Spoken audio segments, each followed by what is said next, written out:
नदेवीलाई त भोलि पर्सि खुवाउने के नि त हामी आउन गरे घरि कोनी र कोनी र खाऊ अनि अलि लाग्नु गरेन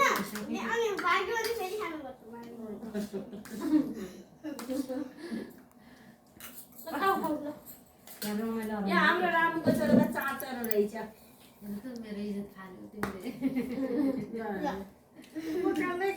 वकाल्दै खाँदै कस्तो फोरी नाति हो अहिले पुराएर खानु पर्छ अनि सबै सारै रेडी भयो त फेरि पेटा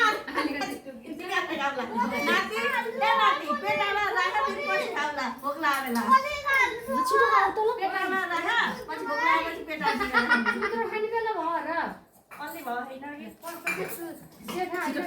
जेठा हो फुल बल्ल फुल फुलियो रहेछ त्यो गरेपछि छिटो खान बल्ल यो त गाइलेको पनि हाल्छ नाटक नारे गर्छ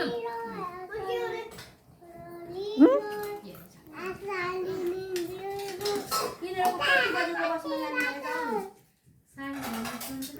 मन जाऊ न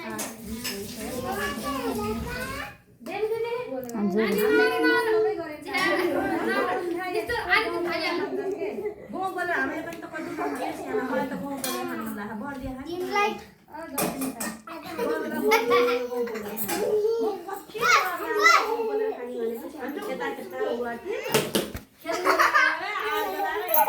हेर छोरीको चर्तीकोलाई यो बोक्रा फाले फाले अरे हे भातको थालमा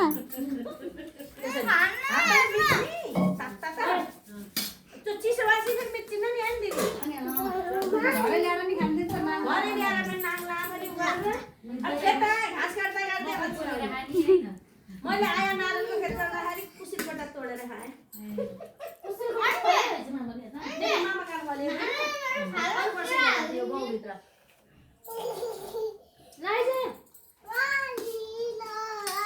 अब त डन्डा त उ हुन्छ भाइ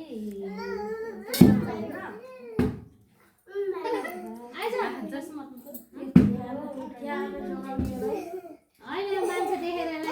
मान्छे त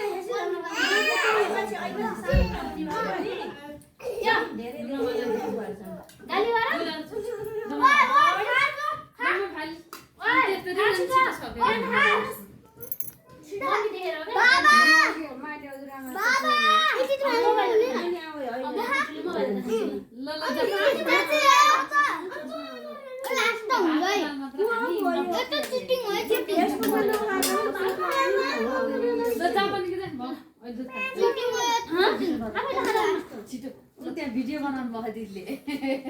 बाबालाई पठाइदिनु होला नि फेरि हो दिदी ल जाजे राम्रोलाई पठाइदिनु है यत्रो थाल्छन् भात तपाईँले कोरियामा दुःख नि छोराले यहाँ तरकारी फाल्ने यस्तो छ